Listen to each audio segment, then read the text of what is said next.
Well, I think if you had asked me about League Two's automatic promotion race just before the turn of the year, I would have had little hesitation in saying Walsall, Notts County, and Doncaster would finish in the top three. But I think there's been a few things that have kind of changed that and made things a little bit more uncertain. The first would be the rise of Bradford and AFC Wimbledon.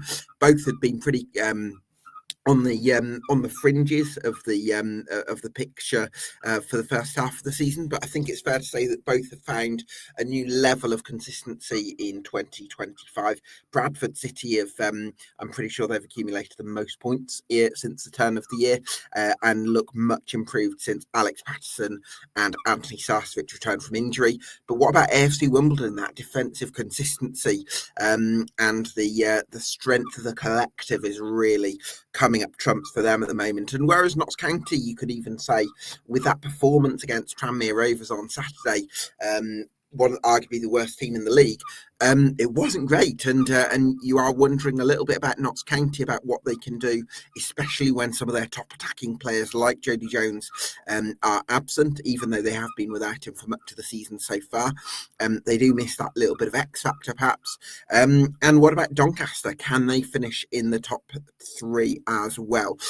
Some big questions there. And even if you go to Walsall, since Nathan Lowe went back to Stoke City, the attack hasn't quite looked the same for the Saddlers.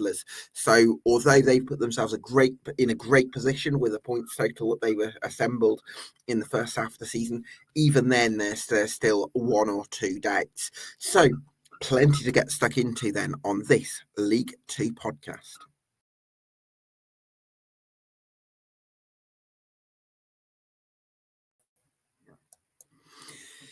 Yes, welcome along to EFL Debate. You could start by doing us a massive favour if you enjoy our podcasts. Get subscribed to us on YouTube and on Spotify. That would help us out an awful lot. For now, I'm delighted to be joined by my co-hosts for the evening, Ed Walker, an expert on all things fourth tier, and Bradford City fan Chris Windsor. Gents, thanks so much for joining us. Ed, first question to you. Are we talking about 3 from 6 or are we talking about 2 from 5? Well, we had a bit of a debate before this, Gav, about cut-off points, didn't we? A little bit earlier in the week, I seem to recall when this idea was brought up. And I wonder if there might be a couple listening who are thinking, Crewe, Grimsby, we're not putting them into this little conversation because they are up around that top 7 mix. And certainly on the recent form, Grimsby were looking at themselves and saying, come on, give us some attention here. Come on, give us a bit of credit. I think at the minute, I'm reflecting on it, I'm kind of with you on this idea of the current 6. Grimsby, string a few more of those together. We'll add them into this conversation as we go because there's still a lot of the season left. And I think we talked previously about Crewe, about it's a bit of a threadbare squad at the minute. They're struggling with a bit of injury problems, particularly in defensive areas and forward areas. And it might see them fall away from that ultimate promotion pack. I think the issue we've had is it's finding the really consistent figures within this promotion pack that's ultimately going to make up the top 3 at the end of the season. And are we maybe starting to see the idea now that there could be a couple who pull away from that playoff pack and we start to get a bit of a clearer sense of who actually the top 3 is before the season is done? I mean, it's League 2. Chances are third at least is still going to go down to the final day because that's just how it works. With the amount of promotion spots you've got here and the competition that's always in place, I'm expecting at least one of them to still be undecided come the end. But I would probably, to answer your question initially, I would probably edge towards the 6 at the minute, but I think we should give a little mention to Grimsby in particular in some really fine form at the moment. Yeah, absolutely. By the way, I forgot to mention Port Vale. I'm happy to take my medicine with that one. Listen, I think Port Vale, if they can get Garrity, Byers, and Crowsdale simultaneously in the same midfield, which they've struggled to do all season, then they've got themselves a chance. What about you, Chris? So, how do you see the automatic promotion race? I think since the last time I was on, I think it's changed again, hasn't it? We're looking at different teams. I think we were very confident that probably Notts County and Doncaster were going to be the top 2, 3, obviously including Walsall in that one. But I feel that things are slightly changing, apart from the fact that obviously the last weekend 6 of the 7 top teams won. You kind of the one thing about League One is that usually there's been a few surprises. It wasn't very surprising this last weekend. Obviously, you know where I'm going to go with this one. I mean, I'm very proud and look at the table. I've probably looked at the table 20 times today to see Bradford City in second place, and deservedly so. But listen, there's a lot of games to play. There's a lot more football that needs to be done. I just think it's very interesting that how the game is developing and how season developing, and how I think that there is a lot more to go yet. I don't think that we can say there's cut and chase of 3 teams that are going to go up. I think that this is going to be a really, really interesting and quite an exciting finish to the season. Usually is. Always is. League Ed, League Two always is. People talk about the Championship being the league that everyone always says is the best league in the world. I disagree. I think League Two at times is phenomenal, and I'll stick by that. And I think that I think we're going to see a really exciting finish to the season. I'm looking forward to it. Well, I hope so. Anyway. I'm wondering if you checked it 20 times to make sure that you hadn't got it upside down. Well, this is it. I mean, obviously, for instance, I'll mention it already, Gab, is that a lot of Bradford fans think that you hate us, and I've always said that we've had bets year after year, and you've won every single bet where Bradford City finish. And for some reason, Bradford I've got it wrong this year, Chris. you absolutely have. But it's the first time in 5 years of knowing you, Gab, where you actually have got it wrong. Yeah. But I do want to dismiss that myth that you have a problem with Bradford City, because I don't believe you do. Well, do you know what it is? It's the shawarmas on Manningham Lane that make me very that give me weight problems, Chris. If I have too many of them, but they're so nice that they're they kind of lure me in. So that's to do with that's why I despise Bradford City. No, look, wonderful club, a brilliant history, and tough last 25 years or so. But I hope that you're on the right track towards something better. And because I'm really impressed with the work Graham Alexander's doing this season, certainly since the turn of the year. Well, let's bring in our first guest of the evening, Tim Hansen from Player Lane by Numbers account on AFC Wimbledon. Tim, good evening. Thank you so much for giving us your time this evening. How are you feeling about AFC Wimbledon's automatic promotion prospects? I mean, kind of good, but also uncertain. I think we've been very good all season and had a good level of consistency, but it's just so tight in the race for the top 3 that it's kind of hard to be sure of anything. I kind of think we'll probably retain our form. I think I'm beaten in 12 now. Conceded very few in that period, and we've been kind of solid all season. The problem is that kind of other teams up there. So I think there's kind of been this view, maybe you see mentioned a few times over the season that it's not a great League Two this season, but I'm not sure I go along with that. If you look at the quality of like some of the teams in the top 6 or 7, I think maybe the top 3 last season were kind of a bit far and away from everyone else. But this season, there's a lot of strong teams there, and kind of everywhere you look, someone's kind of hitting form. Obviously, Bradford have had crazy good form for pretty much 3 months now or so. Like 2.5 points a game almost over the last 12, 13 games. So I'm kind of confident with how we're going. It's just whether we'll be one of the 3 that get in there, or whether there'll be 3 teams that get ahead of us by the end of the season. Tim, can I ask you, so obviously you mentioned about Bradford, but you look back on that game where, you beat us 1-0. I felt in the second half, you totally eliminated any kind of press from us. I'll be honest with you. People who've listened to this in the past, I've been a big fan of Wimbledon this year. Gab will know that as well. I've always been sticking up for you, but I thought you really eliminated any kind of press from Bradford. Are you that kind of team that just kind of just slipping up? Nobody really talks about you, and you're going to kind of get up into that position? I mean, hopefully, yeah. I thought we were very good against Bradford, but it wasn't an unusual performance for us. If you look at our last sort of 3 of our last home games against teams that are there or thereabouts, beat Bradford 1-0, beat Salford 1-0. They're a little bit further away, but kind of in the playoff mix. But Before still in the Christmas, we playoff beat position. Yeah, absolutely. yeah. And before Christmas, we beat Doncaster 1-0. And they were kind of similar games where they were tight games. We got ahead and then hardly gave up a chance. I thought the first half of the Bradford game was well, the start of the game was I thought Bradford were marginally on top, and we kind of got a fairly early goal in the end, and not a great deal happened in the first half. But again, Bradford were maybe at least a match for us. But I think your last shot in the game was like about 20 minutes into the second half.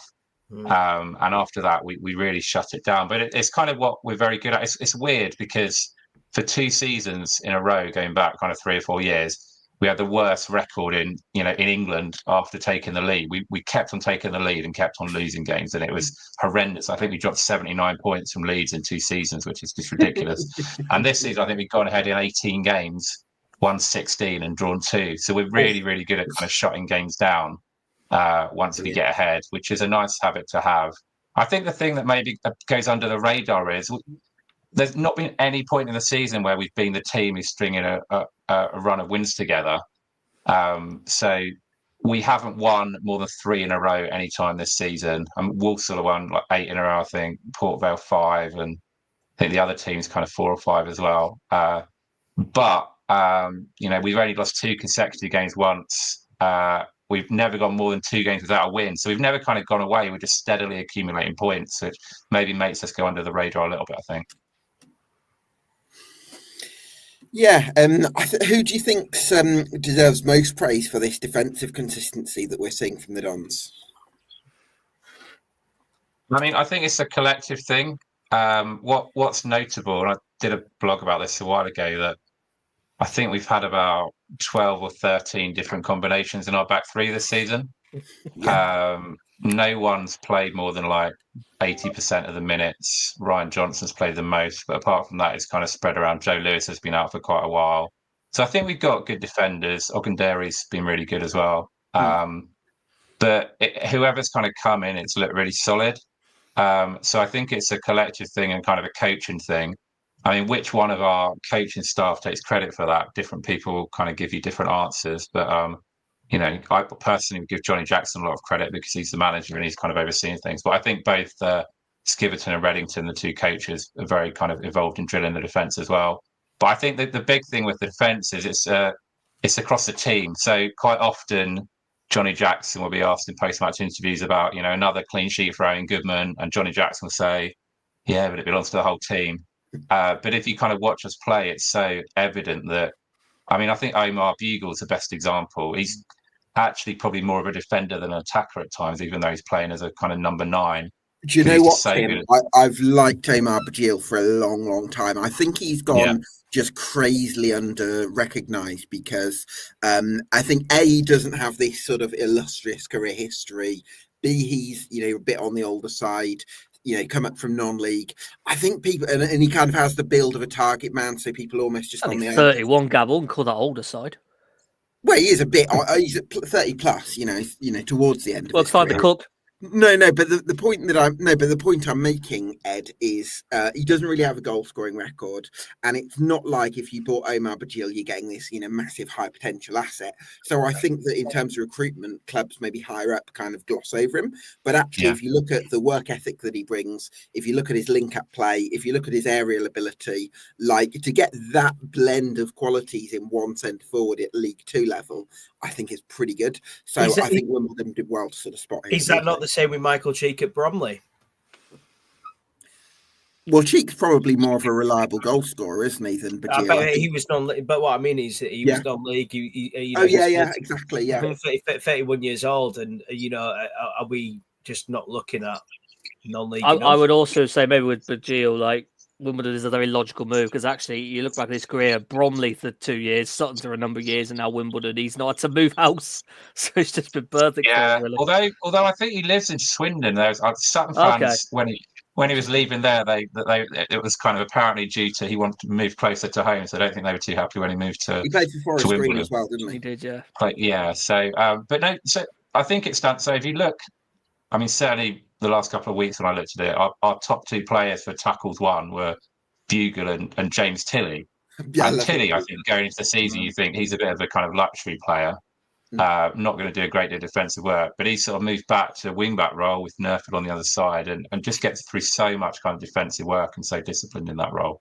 It's really remarkable how that works, really, because I find Wimbledon are basically playing 2 guys I consider wingers at heart in Tilley and Northville, and you would kind of naturally expect a very attacking mindset with that. But I think particularly with Northville, who I've seen before at Sutton, really star as kind of the right side of a thought or two with a fullback behind him in that support. And I suppose, is this, again, we can ask about the coaches, is this just a better understanding developing within them of when the right time is to push forwards and when to contribute both defensively and offensively? Yeah, I think the whole team is just so well drilled and kind of out of possession. Like they know exactly where they need to be at all times. And Nerfield's a good one to mention because I think his pace is so much of a threat going forward, but also actually going back to recover and loads of times he's kind of helped out defensively when needed. But you're right. I think it's weird if you look at our sort of team recently. You got sort of the back 3 and then 2 wingers naturally at wing back. And then we kind of play a front 3 at times with kind of Bugle, Stevens and Kelly or sometimes Brown coming into it. Tim, Jake Reeves and Alice midfield who are kind of not stoppers really so much. So you sort of look at it and you think it's a very attacking team, but then you watch it does seem very top heavy. Yeah, I know what you mean. Yeah, but it's very. Actually, I know, one criticism a lot of our fans would give is that actually we're a bit overly defensive, a bit negative at times, which is a bit weird when you see that lineup on paper. That is really curious, but I suppose it's testament to the work ethic of those attacking players. And I personally, when I've watched Wimbledon on the extended highlights or the odd 90-minute game this season, I've probably preferred you with Marcus Brown in the number 10 role and Bajil and Stevens or Kelly up top, as opposed to Bajil in the 10 role and Stevens and Kelly up top. But it does seem like Johnny Jackson has sometimes gone with the latter, doesn't it? He's kind of mixed it up, and I'm not kind of entirely sure why sometimes, but I probably agree with you that I prefer Brown in the number 10 and kind of dropping back into midfield and picking it up deep. I think Bugle, when he does that role, maybe is again a more kind of defensive side and disrupting the opposition a little bit more. I think the thing that we kind of need to do, I think, is keeping Stevens central more. Because we're very reliant on him for, we haven't really talked about scoring goals, but we're very reliant on Stevens for scoring goals. And I think at times we've kind of had almost more of a 3-4-3 where Bugle will be central. When Kelly's been in the team, he'd be kind of wide. And then Stevens almost goes on the wide on the other side, which is not where he's going to do his best work. So I think that's right. It kind of works quite nicely with Brown dropping into that role. I think it's crazy that we're not talking about Jake Reeves as well. Oh, I love Jake Reeves. And I mean, I look back at him, and I mentioned this previously, but obviously he was out for 2 years at Bradford, and the player that he's become, is he not the stalwart for this team? He absolutely is, yeah. And he's our captain. He's kind of beyond a normal captain. He's our manager on the pitch, really. He just constantly, like every time we get a goal kick, he's basically drops back and says what we're going to do with it, taking all the set pieces and setting the tempo, talking players through games. I mean, we had him, Bradford signed him from us, I think, in we did 2017 maybe. Yeah. And he was brilliant for us as a young player. We had him on loan initially, and then we signed him permanently, and he was in a key part of our team last time we went up from League Two through the playoffs. And it's great that he's come back, but he's made a huge difference. Gab, I've seen posted some good stats on it where, our points per game with and without him this season, and we basically never lose when he's in the team. So he's huge. He just sets a tempo and kind of calms things down. Technically, he's really, really good. I mean, I think when we were a League One team when we lost into Bradford, and I think Bradford would have been League One at the time, and I think we all thought he was going to go on to, bigger and better things, but because of the injuries, it never happened. But then if you look, he did a great job at Notts County, dropping into non-league, got promoted with Stevenage out of League Two. So he sort of had success, and he loves it at Wimbledon. And yeah, he's a huge part of what we do, and so important that we keep him fit. Reckon you'll get top 3 then, Tim? I mean, it's so hard to call, isn't it? You just look how tight it is. Every time I've been asked the question, I've said yes, but just because I think we're a bit more consistent than everyone else, or have been until recently. Absolutely, I think we're reliable. I look at Doncaster, and they shipped 5. Was it 4 or 5 at Chesterfield the other week? And we're never going to do anything like that. Touch wood. Vale, I don't know. They've got a great squad, but most times I've seen them play, I've not been kind of wowed by them recently. Bradford are the concerns because their form's just ridiculous. They've been the best team in the league for quite a long time now. But then I kind of look at our game against them and think, we did all right, and I kind of think that can't last forever. So I'm going to say yes, but I mean, I think Walsall will stay there. Even though they lost 2 points the other night, I think they've got enough of a gap. And then it's kind of probably two teams from 5, and it's almost like each of them's got a 20% chance, almost the way it looks. But I think we will do it, and I think there is belief and sort of determination in the squad. I would say, I don't know, but I would say the teams above there, we've probably got the smallest budget, and we're probably the ones that had the lowest kind of pre-season expectations. I think probably all the other teams more expecting to be up there to some extent for one reason or another. I think now we're there. I don't think if you listen to the management of the players, they're thinking, we've done well, even if we make the playoffs, it's a good season. I think they've got that real determination to see it through and get the top 3. So I'm going to say yes, but with very little confidence. Tim, I've been banging on about Wimbledon for the last 3 or 4 months. So yeah.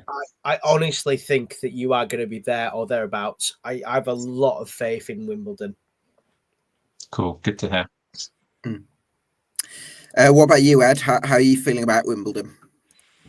I can kind of echo Chris, actually. I was quite big on them a while back, I remember. And I since recall speaking with you and Tom Williams, Gavin, you two weren't quite sure on them. You weren't quite sure on inconsistencies. You felt they're a bit one-dimensional. I think we've seen recently that actually it's not the case. There is the ability to mix up more. Do you know what it is, Ed? I think it is Jake Reeves, because I think he gives them that ability to look after the ball in midfield. I'd also say Marcus Brown to a certain. I think I would prefer Brown over Kelly at the minute. I just think there's more pedigree there, the more know-how of what you're getting. And we talk about the dismissal, the loss of Romain Sawyers over that winter window. Who was going to take that spot? It's there for Marcus Brown to have. It does feel like that's a logical like-for-like replacement in there. And I just love to settle to this team at the minute. I really enjoy the wing-backs. Yes. There's a conversation that will come in the summer about Stevens and retaining him, because undoubtedly people are going to be interested. He's back to that form that we saw him at Forest Green a few years back when he won the title. But no, love this Wimbledon team. Very big, very good on them at the minute. And I think it's really important to mention about Neufville. I can't remember his name. How you spell it? Neufville? Neufville. I think the impression that he's put on this team this season, certainly in the last 2-3 months, I think he's been phenomenal. He seems to go under the radar. A lot of people don't realise how good that footballer is. I think we're going to see a lot more from him towards the end of the season. And this is why, for myself, I just think that you can never count Wimbledon out. Yeah, I think that's a good shout, because he's played every game this season. He's hardly missed a minute, which playing right wing back, up and down that line is kind of some effort. But I think because different names get mentioned, I think what's good is that there's not really. If you ask people who would be our player of the year so far, I think you get 7 or 8 different names almost, because I think that it's a real kind of team effort. Neufville. That's what you want. That's what you want, Tim, though, isn't it? Yeah. Absolutely, yeah, which is great, and it also probably makes you, less at risk for losing players. So the big issue we've had in recent years is, we lost Ivor Sal in January a few years ago, and Al Hamadi we lost in January, and we were so reliant on them. And this time, I don't think there was really that much interest in our players in January. They're doing great, but because there's it's not 1 or 2 standouts, they're all kind of doing a solid job to collectively. But I think is a lot more kind of robust and kind of serves us better in the long run. Absolutely. Tim, it's been lovely to get your insights on the Dons this evening. So thanks so much for joining us, mate. And best of luck for the running. Great. Thanks a lot. Thanks for being on. See you later. Bye-bye. Cheers, Take Tim. care, mate. Ed, I wanted to pick your brains on Port Vale, because there's definitely a feeling that if they can get Ben Garrity, George Byers and Ryan Croasdale all in that midfield simultaneously, they are going to rack up some points that could put them right in that conversation, right? Yeah, I just want to quickly defend myself and go back to the start of this because I've read the comments. I said 6 straight away. It was Gab who said 5. I put Port Vale already in that 6. So when we mentioned Crewe sorry, Ed. it was because I was talking about others that we left out of that conversation. We had No, Port Vale in there. Ed, when I said 2 from 5, I said because Walsall have run away with it. There we go. We've sorted ourselves. There we are. You got nothing on me. No need. The shields are up. We're ready. Absolutely. No, I echo your thoughts on Vale, certainly. I'd love to see Byers actually get some proper minutes in this team for this season, because he was one of the massive high-profile ones at the start of the campaign when he comes in under Darren Moore. And the thought of, what you get with Garrity anyway, to those driving runs and what he offers in the middle. The idea of having Byers in there too, and then Croasdale that safety blanket. That should be one of the best midfields in the league. And I really do want to see that star across the season. And I don't know how much I compare this Port Vale too much to the one that was top of the league for a little while. When often some of them seen them against Fleetwood Town, and they made fantastic use of the width of their pitch, lots of crossing options to either side. They've got a slightly different shape now, where it's less of a 3-4-3 and more of a 3-5-2, which I feel like shouldn't really work for some of the wide forwards, but they seem to be making it work. Curtis in particular seems to be really making the use of having a striker role, which is handy with some recent knocks of having to Stockley and Tolai. So working really nicely at the minute, and I just want to see some more Byers, please. I really want to get that going as this final quarter of the season gets through. Yeah, I think it's important to say about them as well is that, they're getting players back at the important time. Certainly Tola, having him back, certainly now with the running, their form probably is going to make a little bit of a difference. And I think it's really important to see that, those players coming back. I think we're going to see a different Port Vale for a little while. I really do. I think that they're going to go on a bit of a run. Again, people have written them off for a little bit. I think it's going to be interesting to see what's going to happen in the last few games of the season. Well, now's a perfect time to bring in our guest from Port Vale, Dan Indyk. Indyk, Gabriel. Indyk, sorry. Come on, Gab. Come on. It's great to have. It's all the time, Gabe. It's brilliant to have you on. Call him Gabby. That'll annoy him. Do you know Marmaria calls me Gabby? So I know you're being in company there. Dan, thanks so much for coming on. Really appreciate your time this evening. The sort of consensus among the three of us is that we've just mentioned earlier, getting that midfield 3 of Byers, Croasdale and Garrity is going to possibly define Port Vale's promotion chances in the last quarter of a season. Is that a statement that you'd agree with? Well, it's a huge bonus that we've got Byers back into it. And of course, Ed has just said he's the one for us at the moment. Obviously, Garrity is injured at the moment, and it's going to be like at least late March till he comes back. Right. Because his ankle's swollen at the moment. But yeah, George Byers is key, but I don't think he can play, because I'm just looking at our fixtures at the moment, because we've got 8 games coming up in March, and 2 of them are the rearranged games, Colchester and Barrow that originally got postponed. So I'm just thinking, can Byers play through, like on the Tuesday night, after he's played the Saturday? Yeah. He's been out for long while, but yeah, can he handle 90 minutes a week? Dan, that might bring up a little question around the depth then, because go on, Ed. You've got Rekim Harper that can fit into there as a kind of maybe a bit deep liar, but I don't think there's what's beyond that. Do we kind of have to shuffle Chislett back into there, perhaps? Harper had his best game on Saturday, Ed. He got his goal, and he did like a couple of showboat moves as well. I think that's the fittest he has been so far since we signed him in November.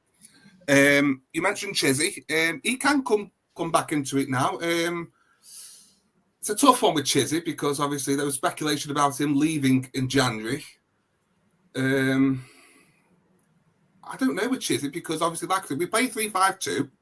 You've got, like you said, Garrity, Croasdale, and Byers. Where would Chizzy fit in there if one of them goes off? I'd say at least in the, behind the front 2. Because that's where he's best at, in my opinion. I'd agree with that. And But of course, it's more our to main do. kid It's is more. Mark. It's to me, Dan. It's also to do with what's beyond that. Because you Yes. mentioned that we've currently got that little injury to Garrity. We're not certain on the fitness of Byers to handle this schedule we've got coming up. So, do we have to find a side of filling in an auxiliary role in midfield 3 for this month or so? Well, it's not just Chizzy as well. We've also got Rico Richards back as well. Oh, I like him. He's another one as well. Is he a midfielder though, Dan? I think of him as a kind of like a winger. I'm thinking back to early in the season when you guys were flying out at the top of the I would league. say a second striker, Ed, or like a You had withdrawn Richards forward. as kind of like a left-footed, right-sided winger. It's kind of inverted on the right-hand side, is what I recall seeing. I think with this formation, he can play in the Chizzy role. The Chizzy role. Has he reinvented it like the Makaleli role? I'm just saying like I said, Chizzy's mainly an attacking midfielder. That's why I'm saying. Okay, yeah. You know. So yeah, and of course, I just before I came on, Ed mentioned about Ronan Curtis. Yes, he can play as a forward, as Darren Moore has mentioned in his press conferences and post-match interviews. And of course, obviously, at the moment, we're missing Jaden Stockley. He's another one who could be out for a few weeks because twice he came off with his back at both Swindon and, of course, the Thursday night game in Notts County. Just on that then, Dan, do you think that we're sort of at a stage where the time at which Port Vale's big hitters are going to be back, it might be too late to really move the needle in terms of the automatic promotion race? You know, do you think there's a danger of that? That's a tough one to answer. I think because I think we've also know that Tola is back as well. So I really like him. Yeah, he's had a decent one out since the turn of the year. So I think he is a lot better up front than he is. You know, like if we were playing three out wide and wide, one up top. I agree. Yeah, I don't think 3-4-3. Do you know what, Dan? I was really surprised when Darren Moore recruited, these like 3 centre forwards, and then ended up playing 3-4-3 rather than 3-5-2, which you'd have thought would have made more sense. So, it does kind of. On the one hand, you've got lots of players, so you've got the ability to play different systems and adapt. You've got rotation. But I sometimes, I would like a bit more of a coherent sort of strategy, and I'm not sure I necessarily see that at Vale. Well, look at it this way. 2 of our best players this season have been Ryan Crowsdale and Kyle John. Yes. And, of course, he can play either flank. We've got Mitch Clark coming back, because obviously with the injury with Jaheim Headley. He's a bit of a cult hero, Mitch Clark, isn't it, Port Vale? Yeah, I know. So neither of them can play on either flank since we're missing Headley. Because also we've got Jack Sharp, we've got Sam Hart. When's Headley back, Dan? I thought it would be a great signing for you. He's longer term than the others. I know, muscle injury, but I don't know which. Oh, it's a real shame, because I thought he was one that's going to bring you a bit of pace and thrust down the left-hand side. He was brilliant since he picked up that injury. I think a knock at Swindon it was. Dan, can you talk to us about Crowsdale? Mr. Consistent, he's known. Do you know what? He's someone that I was really surprised that Stockport let go last year. I think he's worth it. So how good has he been in your team this year? Well, he's had to do all the midfield work because obviously with Byers and Garrity out as well. Plus you've also, like I said, we've had Chizzy, we've had Harper in there. He's just been brilliant. He's only had one off game, and I think that was the Bromley game.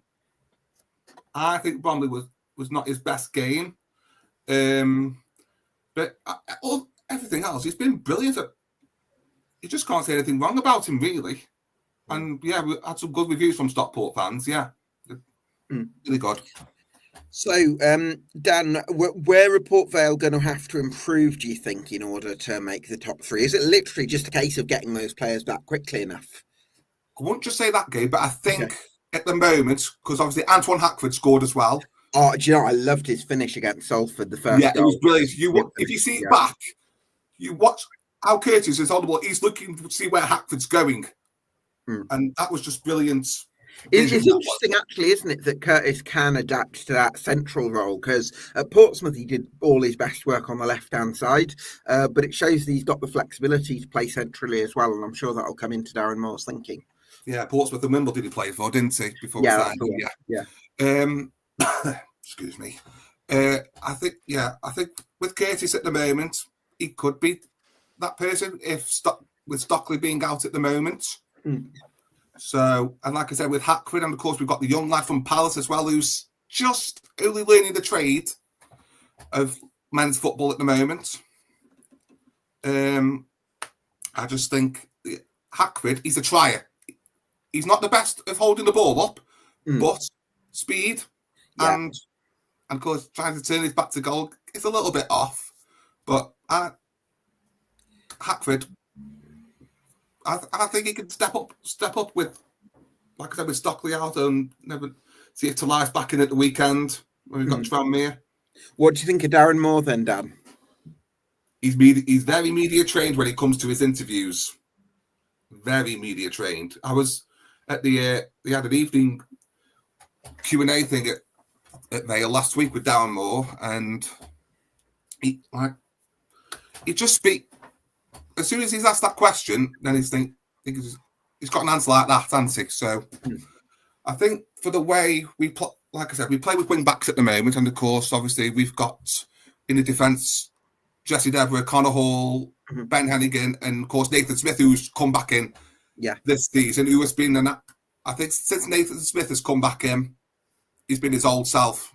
No nonsense, doing his job, and then trying to beat all the big strikers.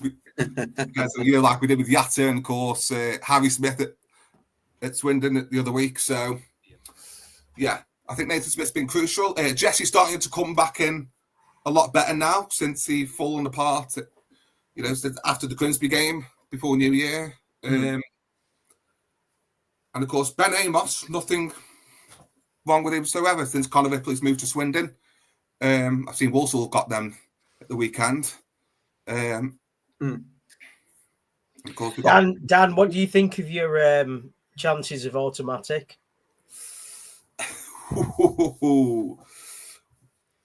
Looking at the table at the moment, obviously, I think our main issue is the goals, because I've looked at Wimbledon's goal difference. It is mega, and that's our last away game of the season. Wimbledon Could be something riding on that, couldn't there? And of course, at the end of next month, we've got Crewe away, and then of course at the beginning of the month, of course, we've got Walsall away as well. So some big games coming up. Dan, best luck for the rest of the season. It's been lovely to get your views on the Vale this evening. So thank you so much for joining us. And thanks, Ed. Thanks, Chris. Speak to you again soon. Thank you. Thank you. Bye. Cheers, Dan. Delighted to be joined by our next guest, which is Ainsley Cooper from the Rambling Rovers podcast. Good evening, Ainsley. Thanks so much for joining us. How are you feeling about Doncaster's promotion prospects? I think we're in a good position. I think we're where I probably expected us to be. I know there's some of our fans who sort of said, they were going to win the league sort of thing. I always said, I felt like we were going to be somewhere between third and fourth, a rough guess. We'd either just slip in or we'd just miss out. I feel like it was going to, just because of, you look at the teams, there were teams in the league who have got big ambitions this season. I mean, I think I predicted Port Vale to win the league. I mean, I'm off with that at the minute. But just with the recruitment, you look at sort of the players they brought in. But I probably didn't think about the fact that they've done essentially what we did last season, where they brought in a lot of players in the summer. I don't know if they brought in about 15, 16 players. We brought in about 13 last summer as well. So they sort of had a big restructure sort of thing. So yeah, I think we're about where I expected us to be. Ed, what do you make of Doncaster Rovers? Because they've certainly got plenty of individual quality in there, haven't they? Certainly with the likes of Luke Molyneux and Jordan Gibson. Yeah, they have. It'd be nice if they could stick with 11 men on the pitch. In some of these recent wins, it's the standout thing, especially with a couple of recent little knocks I've noticed at fullback. So they've had to kind of stitch a bit of a back line together in some more recent matches. I guess I wonder, Ainsley, does the couple of defeats to, trying to recall, it was now Chesterfield and Grimsby, the Chester one being pretty heavy away and the Grimsby one, of course, being at the Eco Power, do those kind of set alarm bells ringing, or are you looking at it saying it's a couple of reds within a sea of green here in terms of the win column? Yeah, I think it's a couple of reds. I mean, don't get me wrong. I don't think we're the finished article by any means. I think the Chesterfield game, it could have been a high scoring 5-5. We had opportunities which we didn't take. I mean, I think the story of the season for me has been, I think our weakest area certainly is midfield, which a lot of people from the outside looking in would say, because we've got a lot of options in there. We have had quite a big midfield, but for whatever reason, the formula just hasn't felt right this season. We often rely on going out wide, so we do utilise Molyneux, Gibson, Hurst before he went out on loan. We don't play much through the middle, and I don't feel like we've got a really solid midfield. Like, I've not seen us dominate a team in midfield yet this season. Ainsley, can I just come in on that, actually? Because you raised a great point there. If I look at Owen Bailey, George Broadbent and Harry Clifton as the three midfielders, albeit Clifton more of a destructive 10, you wouldn't say that that's necessarily oozing with creativity. And I'm wondering, okay, Owen Bailey's probably the better footballer, if you like, in there. But even then, last season, he was playing more of a defensive role in contrast. Charlie Crew not in there over Broadbent, Gab? Yeah, well, Broadbent started the win at Accrington Stanley last time out. Yeah, I mean, it's the area that does change a bit. Like we'll have one drop in for another, or etc. Like, we might have Patrick Kelly who drops in and then one of the others drops out. It changes a bit, but I think one of the things what I noted was that it's a very youthful midfield when you look at it on the whole, and years gone by we'd have a good blend of youth and experience where you'd have the players who have been there, seen it, done it, such as your Tommy Rose and like James Coppinger when he was playing. And I think the thing for me is that in that midfield we don't have anybody with an EFL promotion. Or, I mean, Owen Bailey's the most experienced, but he's only done it really in non-league. He had an excellent season last season for us, and Bailey he set a high bar last season. And I think fans are expecting him to replicate that this season. Ainsley, I don't know if it's necessarily about it, EFL experience, because you look at Ben Whiteman in the past when he came in, he hadn't really had, done a bit of Mansfield, but I don't think he'd had, a great track record. And then who's the lad you had? Matty Craig last season. Yeah. He'd just first time loan for him. So I think it's about having the level of talent. I just think, George Broadbent, I think, is a bit of an old fashioned 8. I think he's got a great engine, but you wouldn't say he's necessarily a brilliant technician. And Harry Clifton certainly isn't a great technician. So albeit a fantastic athlete. So it does make you wonder if the balance is skewed a little bit in favour of people who can really run and be aggressive against the ball versus players who are actually provide that bit of flair and guile. Yeah, I think it's definitely the area that's the weakest. I mean, we've got on paper we've got some really good forwards. I mean, Rob Street's been brilliant since he came in. You look at Joe Ironside, the season that he had 20 goals last year. But again, we're missing that. I feel like we are missing creativity through the middle. Like I say, it shocks people on the outside looking in because of the level, the amount of players that we've got in there. But it surprises me. It surprises me, Ainsley, because I look at Doncaster. And I always think creative team. We were talking a month ago about how incredible Charlie Crew is. Is that still the case? Or definitely. I mean, so Charlie Crew and Ethan Ennis, who obviously Ethan Ennis came from Man United, that they're both technically very good players. But I think what we're guilty of is we've probably got too many lightweight type players in midfield. When we come up against these bigger, more physical sides, we struggle. I mean, Bromley, for example, we struggle against them. We struggle against teams like Harrogate, but teams who come and play football against us, we tend to do well against, which has been the story of the season. I do think we've probably over relied on Molyneux, and I've said this a few times. We do often revert to going out wide. We don't often play it through the middle, and that's probably been the hamstring of our season because you think about players such as Billy Sharp. You're feeding the ball from midfield. If he's in that 6-yard box, 9 times out of 10 you expect him to score. But I think the service to him this season, and it's the same with Ironside. I think that's been the issue. I mean, a player that we had last season, he was inconsistent for the first half of the season, but he seemed to come to life in the second half. Harrison Biggins. And I don't think we've got that Biggins type player currently in the side. Really? Because I thought Harrison Biggins was more your box-to-box player. He's another sort of athlete with a great engine, but isn't really up to much sort of technically. That's what I would have probably said. I think, again, Gab, it comes back to what I said before about the blend of experience in there, because I do think you need those experienced heads in midfield. And I sort of think this season, you'd probably come across it on social media, people commenting on how Bailey hasn't been the same player from last season. But I think an impact on that has been the fact that he's wearing the captain's armband this season. He's sort of taken on extra responsibility. I think that Bailey's come more into his own over the last month or so. He did have a slower start, and I think because of the high bar that he set last season, the fans are looking at him and expecting sort of the same week in, week out. Is there not an element, Ainsley, of this season Owen Bailey's been given the ball and asked to create something, whereas last season he could just give the ball to Mate? Yeah, that's probably right, to be honest. Yeah, I mean, look, like I say, from my perspective, I think we are where I expect us to be at.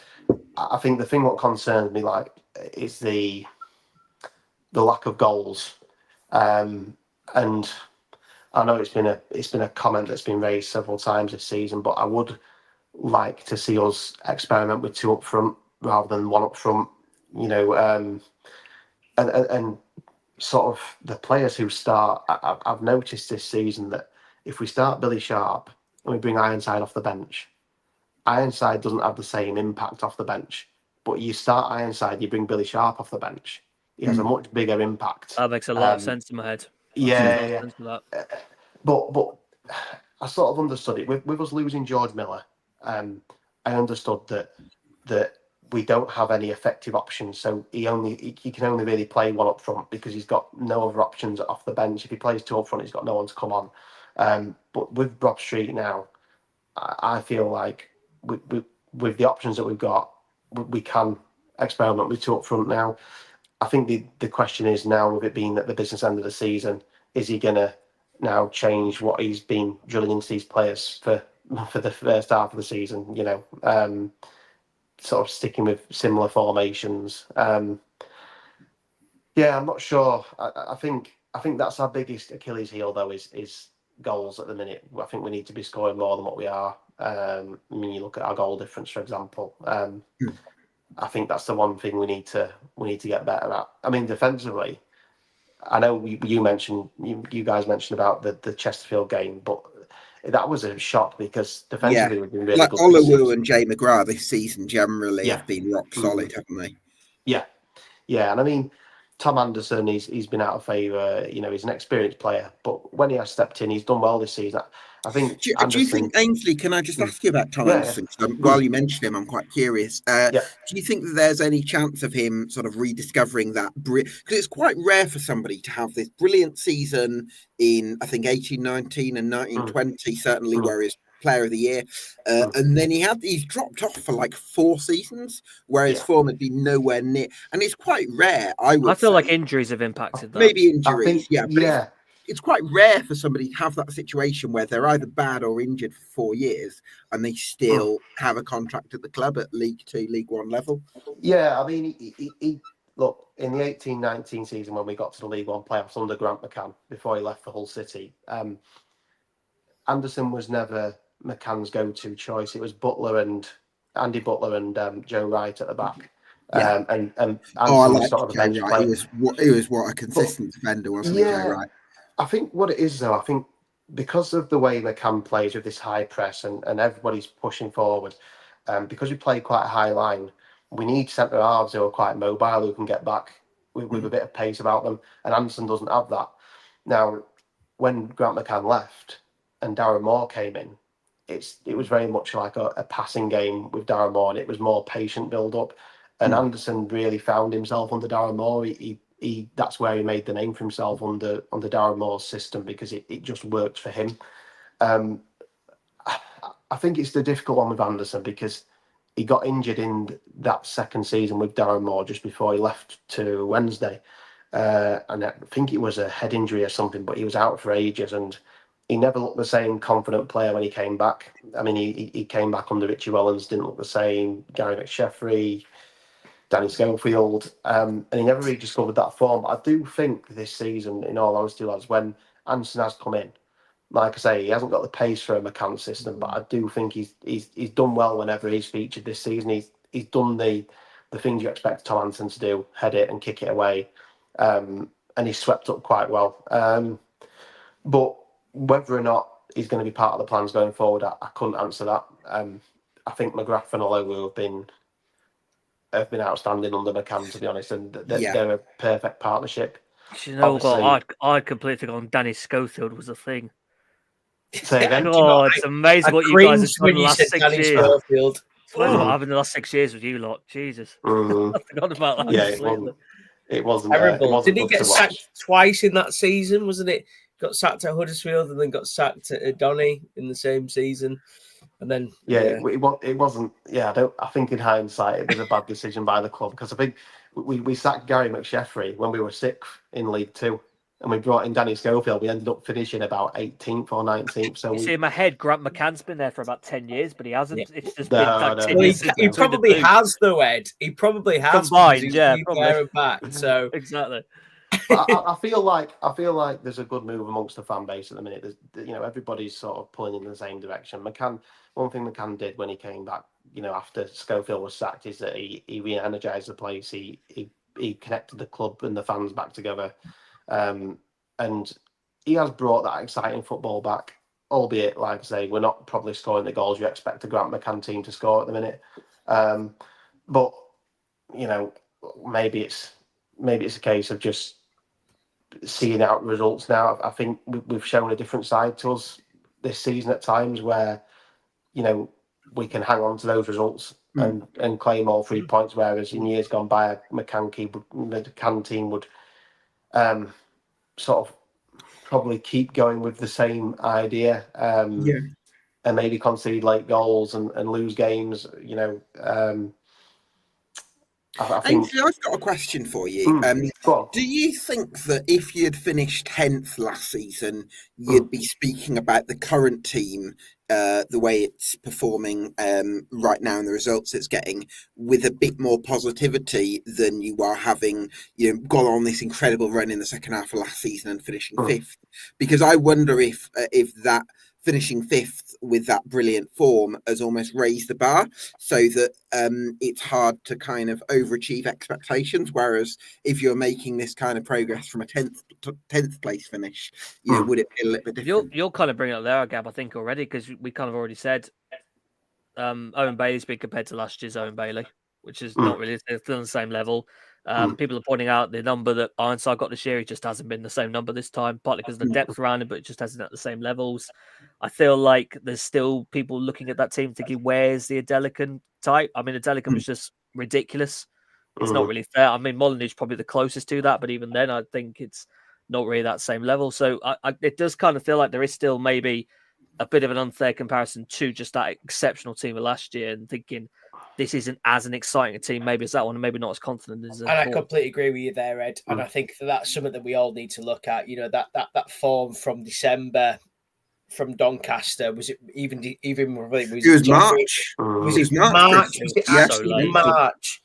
And you look at that football team, though. You look at the performance, and and how they did, and maybe we are being a little bit unfair on Doncaster.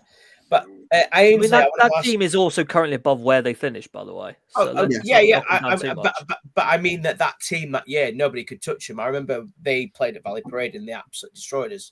They absolutely were all over us.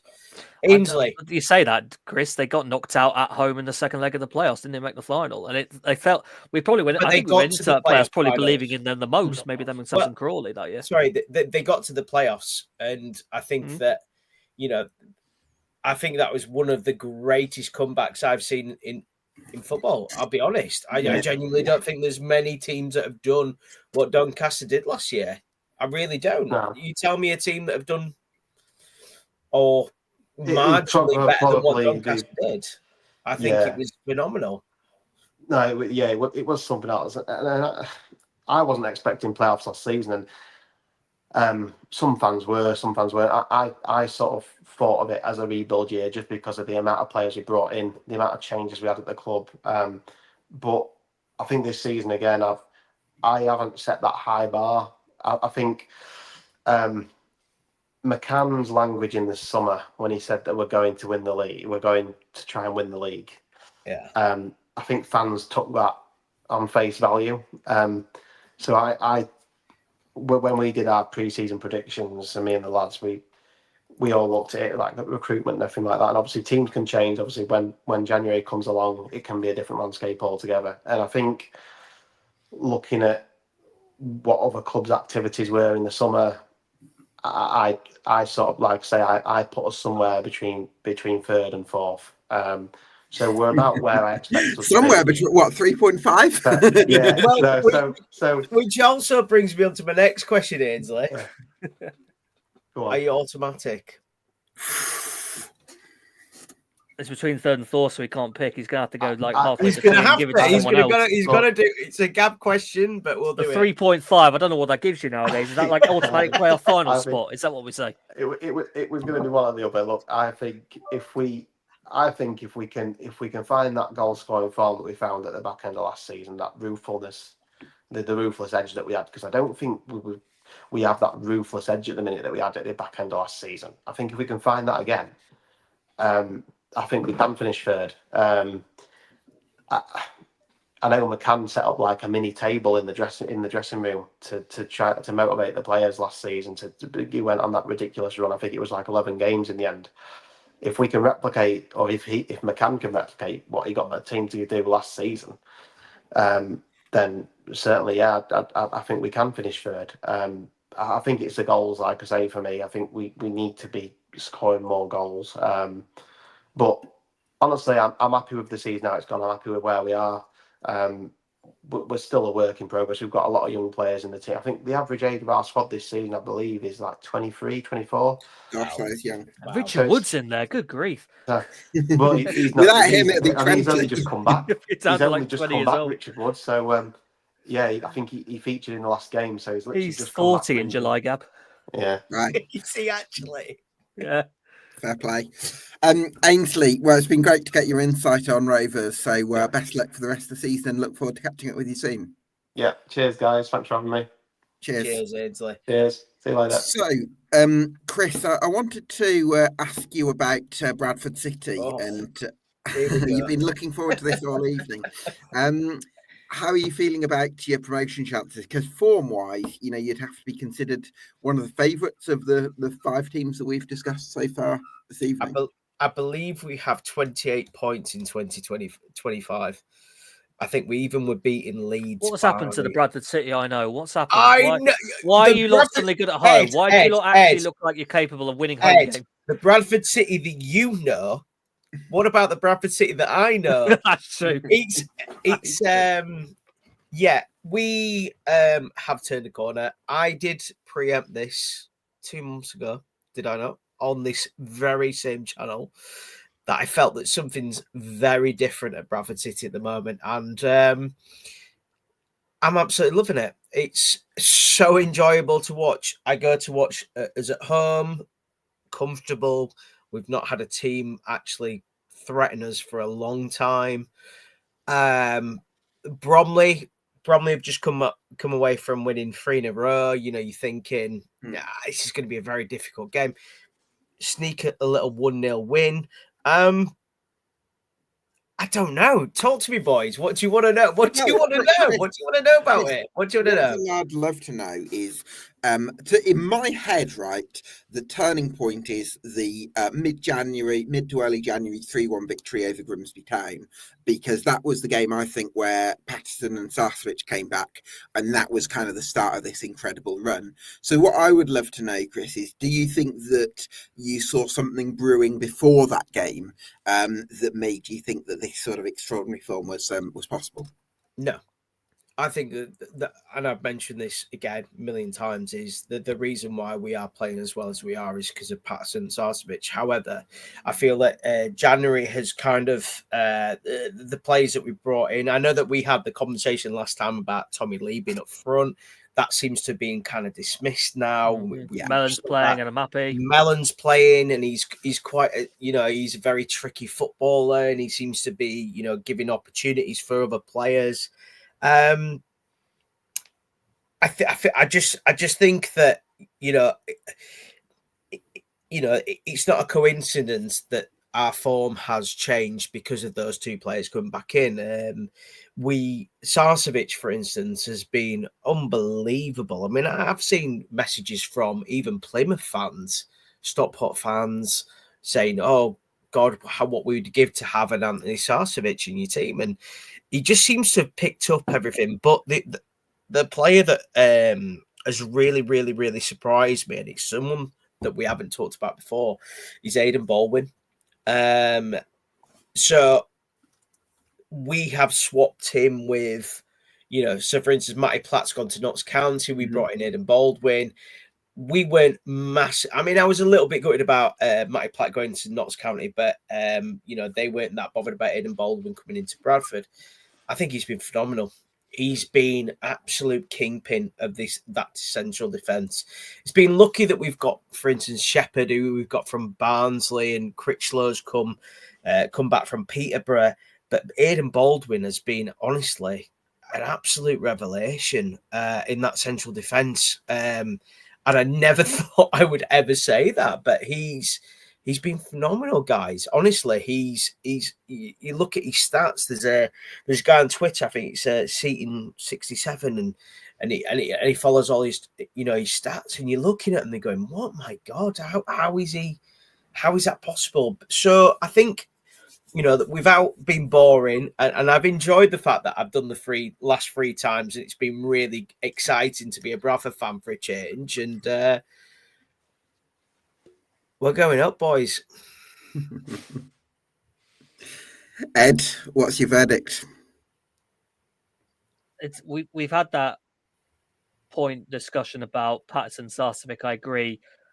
Ironically, it also coincides with Andy Cook getting injured, which is not his fault. Actually, I don't put this down to him not being available. I think what we've found really is we used to think there was a huge dependence on Andy Cook. I think what we realized is actually it's not that big a dependence as we probably realized. It would be lovely to have him in. Oh my God, the thought of them with him up top as well. Incredible, right? I wonder, Chris, has it maybe forced Alexander to realize we need a different dimension to play because you haven't got that just exceptional? No, I don't accept that. And I've had this conversation with a couple of people on like City podcasts and stuff like this. And I think that it has been just such a coincidence that, Cook got injured when he did. I think if you see that team, do you genuinely think Sarcevic would just literally lump it long to Cook? Do you think Patterson would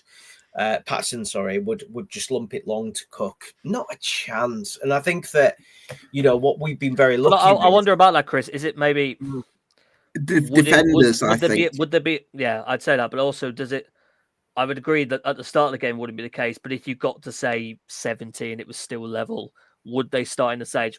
Well, we could hit this to Cook, so do we give that a go? Because I kind of wonder if sometimes with Bradford it felt like that was happening at times. No, because I think that's also slightly disrespectful to Graham Alexander as well. I think that I think that you look at the team that we're playing at the moment and the formation that we're playing and the football that we're playing. Let's face it, it's the managers get so much abuse these days. Of course, yeah. They absolutely deserve all the praise. Do I think that with 15 minutes to go, we bring in Andy Cook and we just lumping it forward to him?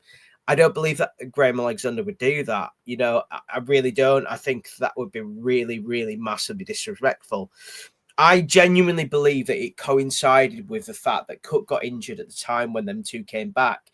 Unfortunately, for a lot of Bradford City fans, they believe that it was just that we played the ball out to Cook, which, in some respect, that's true. Yeah. However, I think with those two players back, I don't believe we play that football, and I do feel that we missed that forward. I do. But Chris, can I come in? Because I do see where you're coming from, and I do understand that sometimes we can be guilty of just seeing correlation and assuming causation, and sometimes the two things might not be related. So sometimes we can be guilty of, too quickly trying to spot patterns and things like that. However, what I would say is, if you look at that 3-1 victory over Grimsby in January, there were really penetrative passes down the flanks, because Callum Kavanagh was starting as the centre forward this before he signed Michael Mellon. Callum Kavanagh was starting up top. You couldn't go long to Callum Kavanagh, so you played these penetrative passes down the flanks for Anthony Sarcevic or Alex Patterson to really chase after and either win the ball or apply pressure on the opposition and force them into misplaced passages and gain some brilliant territory that way. But do you play those kind of quick passes? I'm even making the noise there, so, down the flanks. I don't know whether that's the noise the ball makes. But do you play those kind of passes down the flanks if you have Andy Cook when the defenders are there and you've got Cook too? We're talking about the best forward in League Two right now. I know. But I want you to understand this, okay? And I want you to understand that we're talking about I don't care what anyone says, he's the best forward in League Two. And the weird conversation, because again, coincidentally, those players came back at the time. We've changed our tactics. I think we've changed our tactics simply because those two players have come back. Do I think that we would have been playing the same over the ball, over the top ball to Andy Cook because we don't think that he would do anything else? No. I think that personally, I think Andy Cook is in this team. I think we're beating teams 3 or 4, 5-0. I'm serious when I say that as well. Okay. I think that, it was frustrating, obviously, for the management team, where we have the two prime midfielders, both completely injured. You've got Smallwood, who for the last 3 years, and you'll agree with this, Gab, we've had the conversation about this, where he's been made to play in a position that he's not comfortable with.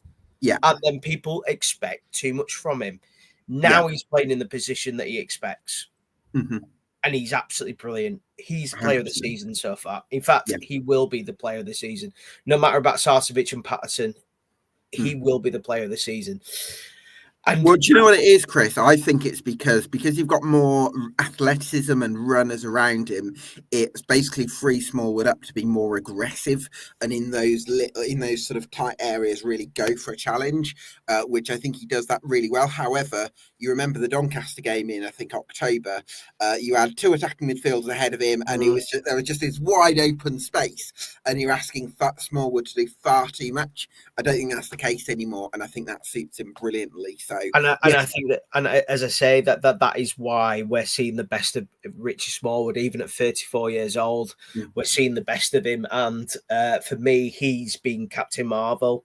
Do you know the weird thing is, I put something on Twitter earlier on. So someone put something about who's your player of the season, and I said, well, it's Richie, and but I also put, however, I would have released him in the summer. I would have released him last summer, because I just didn't think he was worth. I don't think we ever saw the best of him. But if you remember, we talked about it, and you said he's not the right player for Bradford. He doesn't work in that Bradford system. He does now, and he's absolutely phenomenal. I'm just gutted for Richie, if I'm honest. They didn't have this 2 years ago when he was 32, and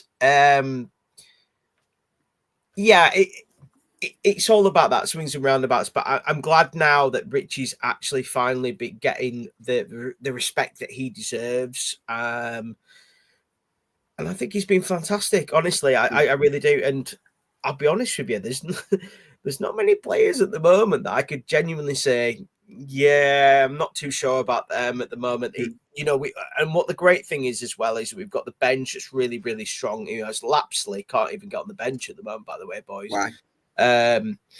Tommy Lee. It's a great collective effort, isn't it, really? So fantastic stuff being done for Bradford City, and hopefully that continues for the last quarter of the season.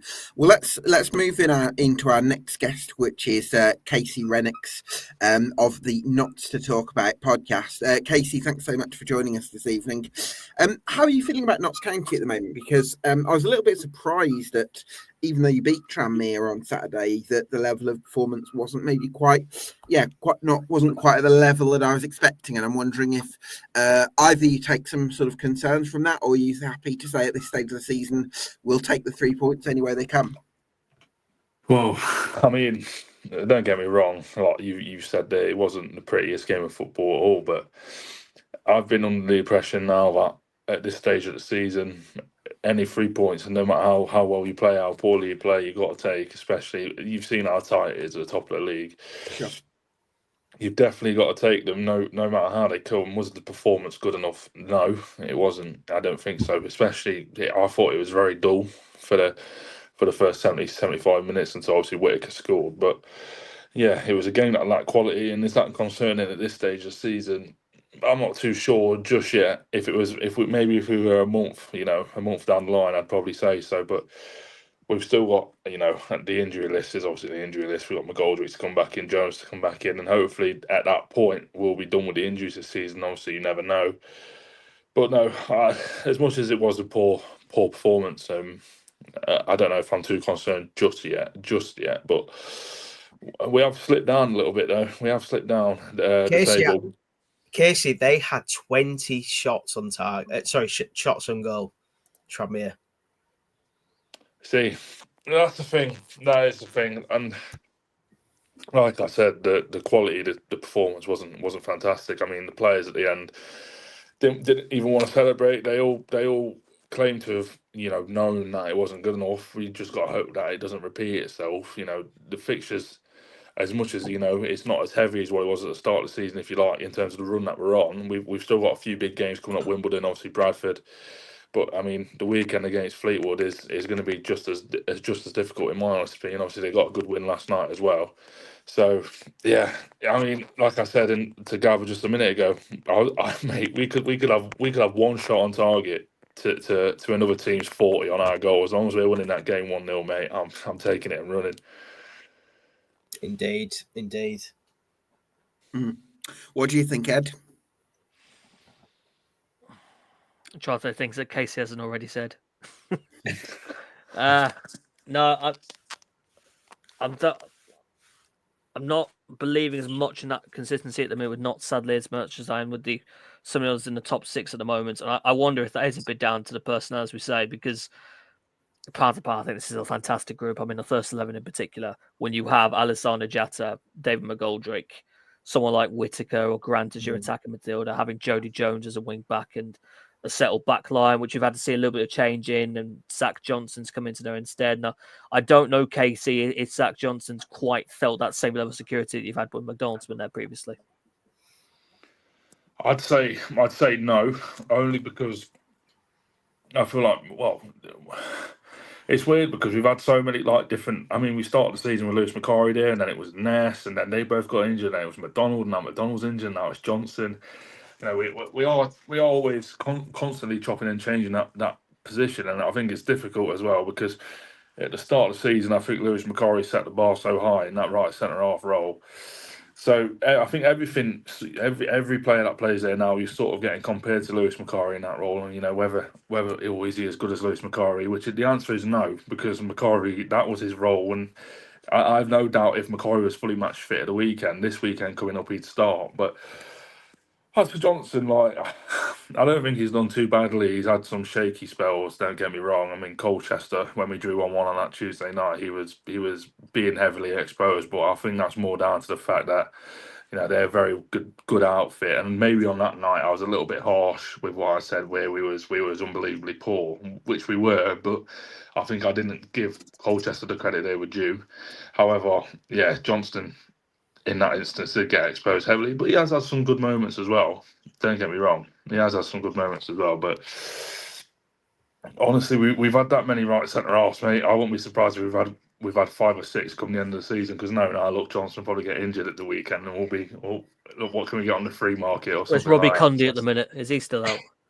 No, well, he's back in, but with no disrespect to Robbie Cundy, like that is just as a matter of the fact of our injury situation, because he's not been anywhere near the squad really for a large spell of the season. So the fact that he will not only getting onto the bench now, but also getting some minutes, it's definitely not what Stuart Maynard wants to do. Don't get me wrong, and I don't think that's the secret to anyone. So yeah.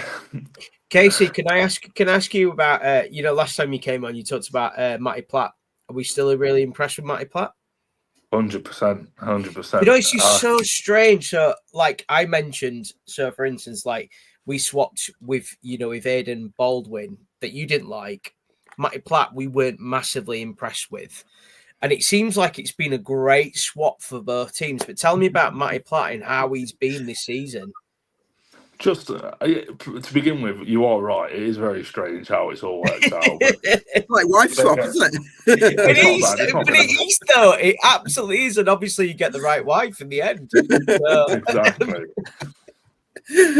But no, as for Platt, like, it's just overall just very solid. Like, yeah, he really will miss a trick. Like, he's just constantly been incredible this season. And obviously, again, we've had a few off days, and I always allude back to the Salford game where nobody played well. But I just think, if we have any form of automatic promotion come the end of the season, I think we've got to look at not only the signing of Platt, but also the signing of like Jacob Bedu as well. Because obviously.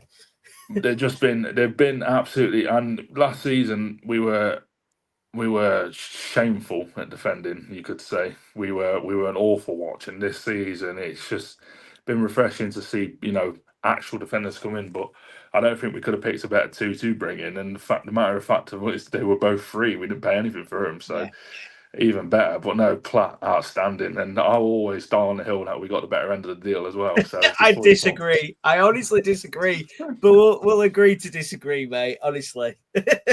Fair. Casey, what's the latest on Jody Jones? Do we think he's going to be back for the run-in? Well, he posted on his Instagram story earlier saying soon, but I mean that could just sort of be cliche. You know how it goes with footballers when they're injured. They always want to tease. But I think with Jody, like, obviously, fingers crossed, mate, he's back for the run-in. But like we've missed him, for a large spell of the season now. And it don't surprise me, like, because some of the tackles you see going on him. I mean, he's bound to get injured. And again, you have to understand it, because obviously last season was the best player in League Two by a landslide. But yeah, it's always hard to answer. Will he be back for the running? Because you just know the next time he steps on a pitch, he's going to get about 3 or 4 heavy tackles, which could always push him back. And I don't think he quite gets the protection that he deserves from referees. Personally, I'm going to say that though, because obviously I'm a Notts County fan, but I think anyone would say the same. But yeah, let's hope he's back for the running, because if so, second place won't be too bad, will it? Yeah. Well, let's ask you about that. I mean, I one thing I'm quite encouraged by is the impact of Charlie Whittaker after signing from Everton. I think he can give you some of that creativity that you might be short on with some of those injuries, because he's very agile, isn't he? And he's very good at dropping into midfield and linking that and bringing the attack into the game. So yeah, how are you feeling about your top 3 prospects? Still the same as before. I feel like, yeah, I think. I mean, I've said it before, and I'll say it again. Like, I've not been too overly impressed by anyone that we've played against this season, really, and that's quite strange. To be fair, obviously we've been beaten twice by Walsall, but like I said, in them 2 games, they weren't exactly amazing. Obviously, they're a great team; they're doing well. Fair play to them, but doesn't mean they played well against us in the 2 times we played against them. And I just think the league, everyone knows the league it's probably not as strong as it's been in recent years.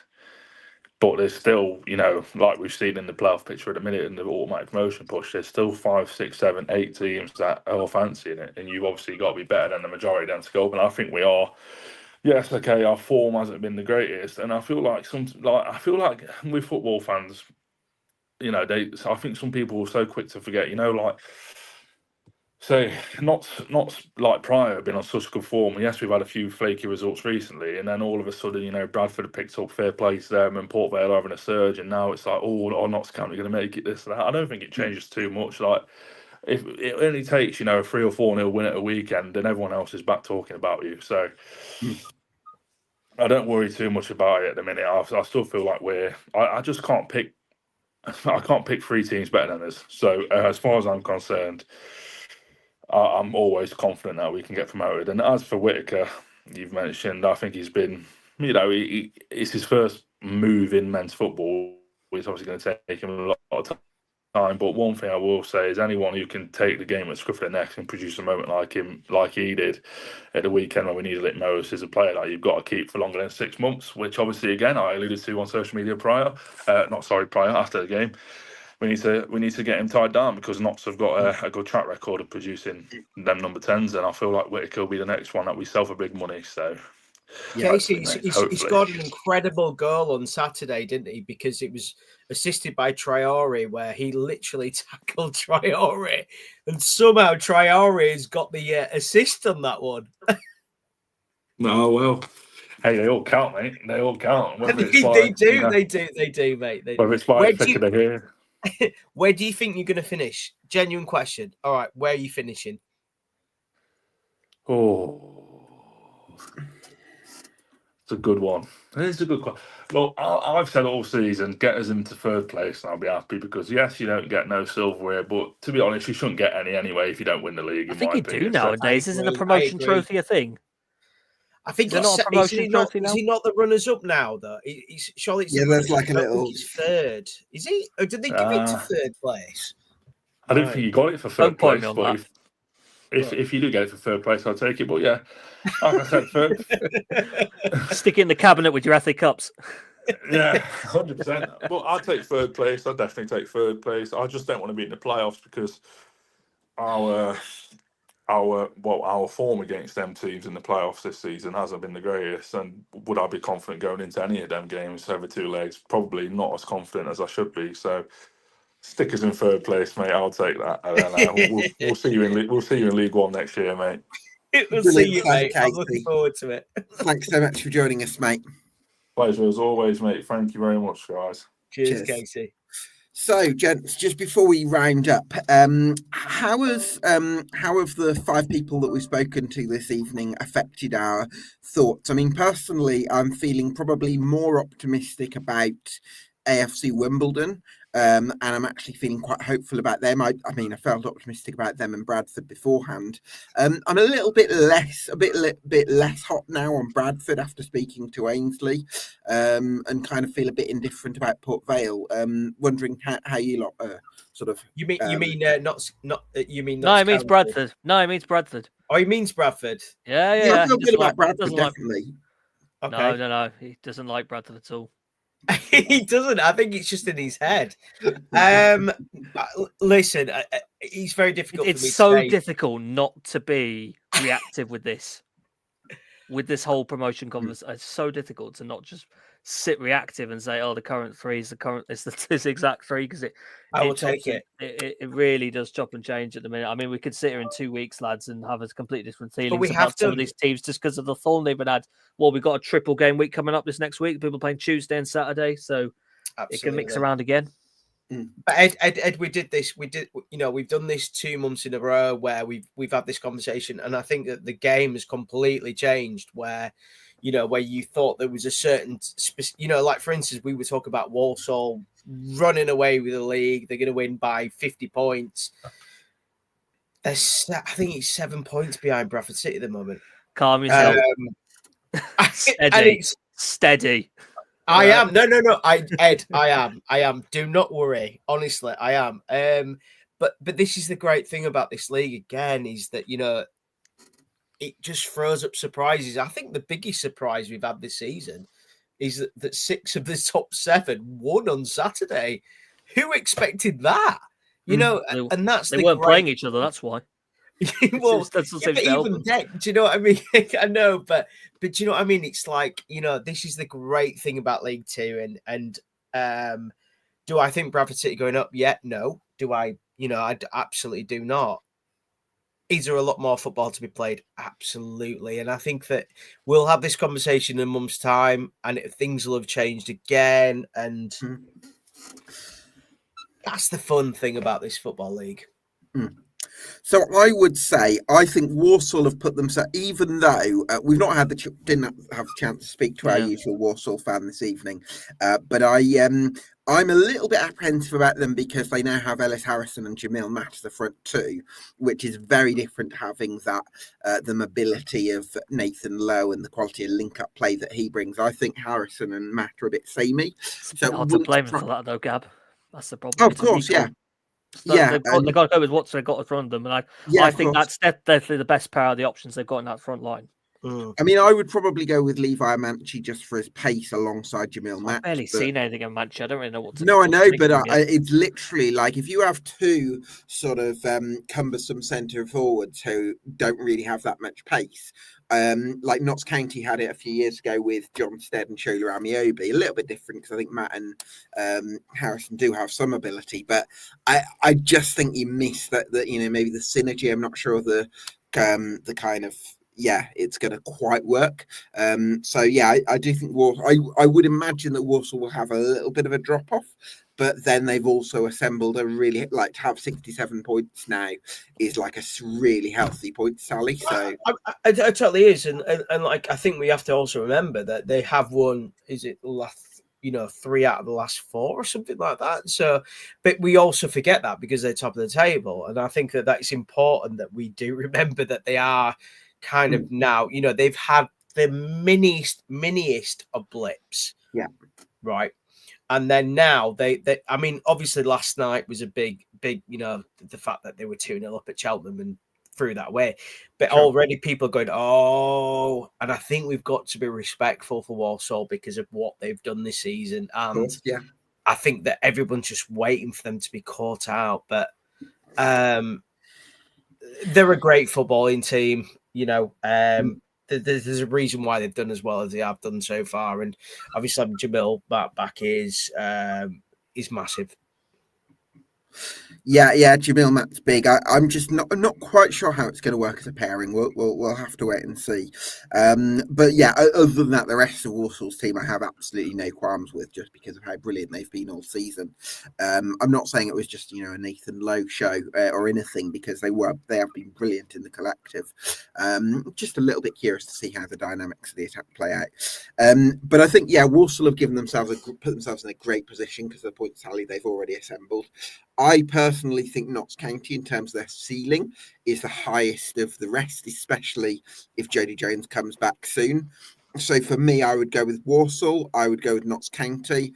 And then I think probably one of Wimbledon or Bradford. I'd probably lean. Who are you going to pick for? I tell you what, Ed, he makes us do these decisions all the time, right? Let's make him make a decision. Who is Chris? He I like you putting your foot down like this. I'm enjoying this. He does this to us all the time, Ed. So, right, Gab. And you can't use Ainsley's 3.5. You've got to go with the definitive 3. Yeah, we need to know an answer. Is it Wimbledon or is it Bradford? I need to know right now before we go any further. No, I think I would probably lean towards Bradford, but there's a Rizzler paper between them and Wimbledon. So we're going with Bradford. I would probably go with Bradford, but then I feel. I mean, again, there's Doncaster and Port Vale, who, you know, it wasn't like the fans of either of those clubs were necessarily brimming with positivity. And yet, in terms of individual quality, it's difficult to write them off as well. So lots of twists and turns to come, I think. Yeah, I think I was more surprised at how, I don't think it was negative, but how worried Doncaster fan was, I feel, if I'm honest. I always feel that they're kind of, they're always about doing quite well, and that kind of surprised me, to be honest with you. Because and I don't know whether that's partly due to the expectation that's been built up, having after that run last season, and maybe we're holding them to an unfair standard, or whether there is partly a genuine concern in the lack of creativity in midfield and the reliance on wing play. I imagine it's a bit of both. Yeah, I maybe so, and maybe again, like we talk about last season too much, and you always expect that with Doncaster, and it certainly surprised me a little bit. But I guess listen, we've got a lot more football to play. Who's your top three then, Chris? He was all happy to end the episode on the fence then, and now he's. I was as well, Ed. But I have asked him, and I listen. I've got to do it. Okay, I'm going to go with this. Walsall, Bradford, Notts County. Oh, same as me. Interesting. I'm going Wimbledon over Notts. Just edging that a little bit at the minute. Okay. I echo your thoughts on Notts as a ceiling. I think that if we had everyone's first team out there, no injuries. Notts is an incredible third team. Absolutely. Yeah. I fully believe that. I'd probably throw it over Wimbledon's third team. Yeah. I really struggle to find faults in the Dons, though. I don't think they can blow teams away to the level that Notts can, but I just. But they wouldn't have let Wimbledon wouldn't have let Tranmere have 20 shots. Exactly. I think my problem is, listen, I've been a massive fan of Wimbledon, and I still am. I just think that consistency, I think that they're going to struggle to put draws into wins, and that's the reason why they're not going to get promoted. And I think that's why Notts County do. It brings up my opinion. It brings up the potential question: honestly, do you need wins? It feels like everyone's kind of, especially when there's a lot of meeting each other. It feels like you're potentially taking points off each other, and it feels like what's giving these top six the gap between the others is ultimately when they're playing low ranked sides, they're making the most of those. And I'm still feeling like we're having the inter top six meetings. Yeah, you are never certain of what way it's going to go. Unless it's Bradford at home, in which case Bradford win, because now they win. Yeah, so I'm just looking head-to-heads, guys. I mean, Bradford have got Port Vale on Tuesday, the 1st of April away, and Notts County at home on Good Friday. So those are going to be two huge games, I think. Doncaster, let me have a look at who they've got. Have they got anyone big in the run? They've got AFC Wimbledon at home. They play us at penultimate weekend of the season. And they've got Jesus Christ, those last two games for Doncaster. Yes. Oh my God. I'm trying to forget about that. It's slightly it's slightly we're in, so I'm trying to kind of forget about that at the moment. But yeah, absolutely. Oh my God, I've got to get myself to one of those games. That is absolutely monumental. Well, if you could get media pass for Doncaster, I'll come with you. But we play Notts County at home. We played Donny away. There's a lot to be played for yet. Oh my God, I'm so excited for that. I mean, that is just absolutely crazy. Yeah. It's and this is the thing, isn't it? There's a lot to play for. Yeah. Yeah. Oh my God. Wow, I can't wait for those games already. Well, I think that just about wraps it up. Thanks to my co-host for the evening, Ed Walker, for all his expertise on all things fourth tier. Get following him at Edward_W97. You can get following Chris as well at Dizzy Up the Guy for Bradford City content and more. Thanks to all our guests this evening. Thanks to you for watching us at home. This has been the League Two podcast here on EFL Debate. Again, you could do us a massive favour if you enjoyed this episode by getting subscribed to EFL Debate on YouTube and on Spotify. And we'll see you again for another League Two podcast next week.